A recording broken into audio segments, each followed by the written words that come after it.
In today's video, we are going to do a short workout for the abdominals. We're going to start by lying down flat on our backs. So take yourself to lying down flat, and then once you just stretch the legs out in front of the body, you're going to leave this little arch behind your back so you have your natural curve. You're going to allow your natural curve to be there. Find your ASIS joints, just feel in. This is your core, and you remember the little gentle activation we were doing the other day. We're going to do that again. So gently, as you inhale, relax everything, and as you exhale, just a little gentle activation there. So drawing pelvic floor up slightly and drawing the abs in just a little bit, and then relaxing and then contracting, and just do that a few times just to get that sense, that feeling of the connection between the abs and the pelvic floor. And then we're going to work a little bit on just stretching and contracting the abs, still keeping the arch in the back. So we're going to push the belly out as far as we can, and then draw the belly in as far as we can. Push the belly out and draw the belly in. So just do a few of these pushing and pulling. And when you're drawing the belly in, you're drawing the pelvic floor in as well. So you can do this with your breath. Now I'm talking, so I'm not doing it with my breath, but I'm just starting to warm up everything and just feeling a little bit of activation. And then we're ready to start with our abs. So you're going to bring your feet in so that your feet are just a little bit away from the knees, and then we're going to actually bring the back flat on the floor. Now if you feel that little spot that we were contracting earlier, you'll feel that when you flatten your lower back onto the floor, that gets really hard because you're actually contracting the ab muscles in order to press the back down onto the floor. Now press as hard as you can. Feel an activation in your pelvic floor as you're doing this. So you're pressing down hard on the floor. You're really closing that space. When you close the space here, you lose the curve in your back. You're actually shortening the space between the ribs and the hips, and this is the contraction of the abs that makes that happen. So you're going to do that, and we're going to just keep the fingers there. Just feel that little space and just take one toe up. Now you want to keep an even pressure through the back, and you're just going to touch the toe off the floor and lift the leg. So imagine that you're dipping your foot into water. So just feel that you're going down just a little dip and bring it up again, keeping a 90-degree angle in the leg, and keep pressing the back down onto the floor. You should feel like a good activation on your core as you do this. And I'm showing off my gains here, so pass no remarks of the wobbly belly. We're going to come down. We're going to go for the other side. So pointing the toe and then lifting and touching. So keep pressing the back down into the floor. You should feel a good activation here. You should feel that you have a contraction on the pelvic floor. It's not super hard, but it is contracted. And you should start to feel things are getting a little bit warm here. You're starting to burn a little here. And we're going to keep this with single legs. We're not going to do both legs together, because we're working in a pelvic floor safe way. So pressing the low back and just touching and lifting and relax. And then let the lower back come up off the floor. Let the abs relax just a little bit.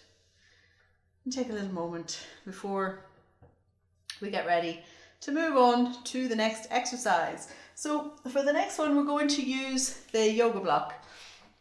Now we're going to take the block, hold it straight up above the head, and what we're going to do is we're going to lift the right leg, and as we lower the yoga block down to the floor, we're going to bring the right leg forward. And as we're doing this, we want to press the low back into the floor, because it's that pressing of the low back that closes the space between the ribs and the hips, which is the contraction of the abs. So make sure that you have a nice contraction on the abs by pressing the low back into the floor. Feel the activation here. Lift up on the pelvic floor, hold the block up, and then we go with one leg at a time. So it's very, very easy to lose the connection between the low back and the floor as you do this. And what you want to do is try to keep the connection. So your whole back is flat on the floor as you do this.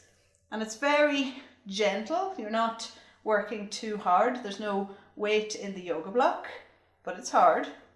Hard to keep the back on the floor. We do one more and we relax.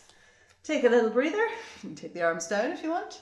We're going to do the same on the other side. So again, we bring the block straight up. We're keeping the shoulders on the floor. Notice I'm not protracting the shoulders forward. I'm actually just keeping the shoulder blades on the floor. I'm going to lower the low back into the floor. So feel the activation. You should feel that you're contracted through the core. And then again, we're going to reach just one leg down towards the floor and bring the block back at the same time. So we're coming down and touching the floor. Keep pressing the low back into the floor. Keep a nice activation through the core. Keep a gentle activation on the pelvic floor. So you're holding a little contraction on the pelvic floor. You're keeping a nice balance through the core, through the pelvic floor, and just reaching with the toe as you come up and down. Keep the low back pressing into the floor. If you feel it lifting, just press it down again. And we stop.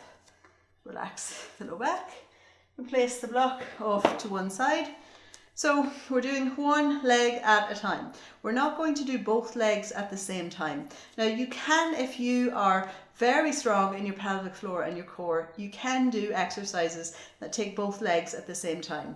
But when you have pelvic floor dysfunction, it's very important that you build your strength gradually and that you use exercises that are pelvic floor safe. And that means that you're only going to take one leg into extension at a time, because you want to maintain some level of control here. If you try to do both legs at the same time and you have weakness in your pelvic floor, then you will bear a lot of pressure onto the pelvic floor, and this can cause the symptoms of prolapse. It can press the organs down towards the exit, and we don't want to do that.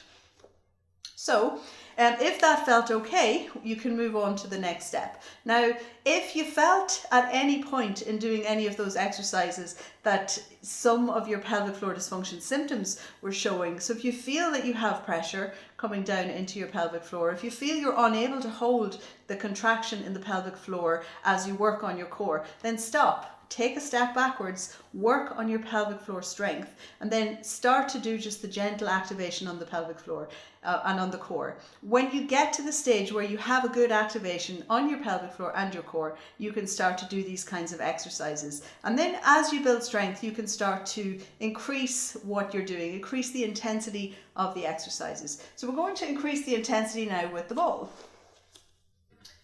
So we're going to take the big ball, just lift it up, and we're literally just going to do the same thing again, but this time when we take the leg all the way down, we bring the ball up, but when we take it up, we're going to try to touch the ball off the knee. So, but we need to keep the low back pressing into the floor.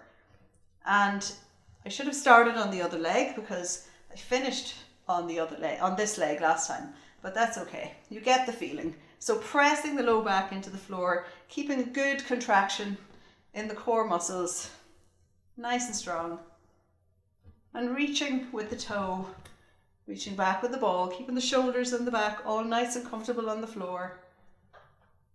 And we're still just going straight up and down.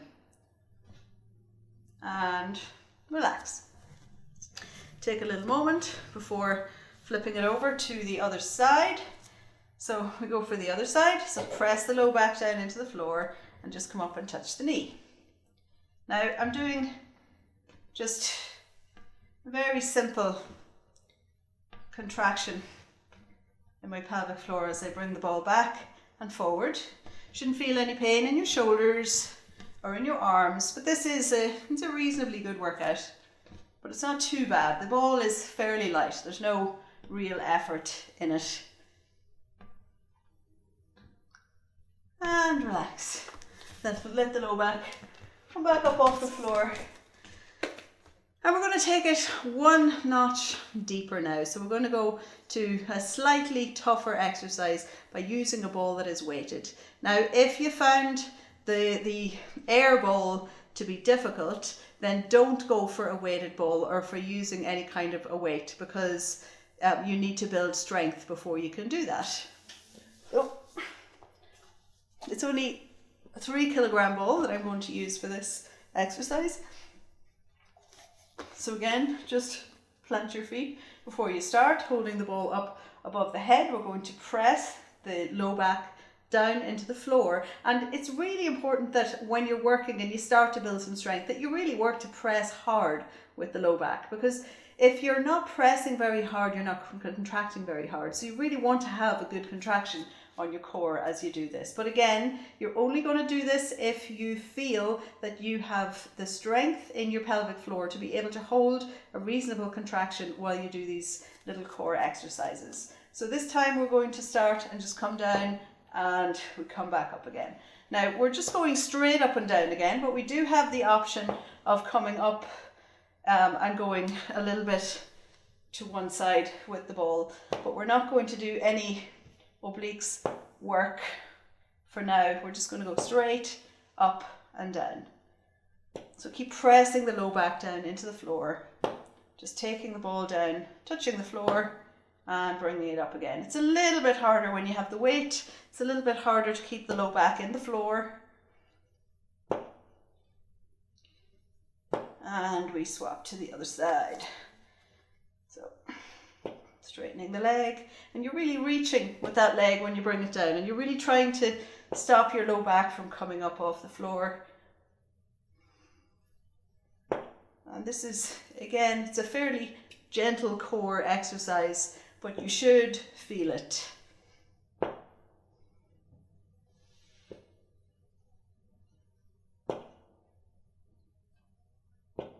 And relax.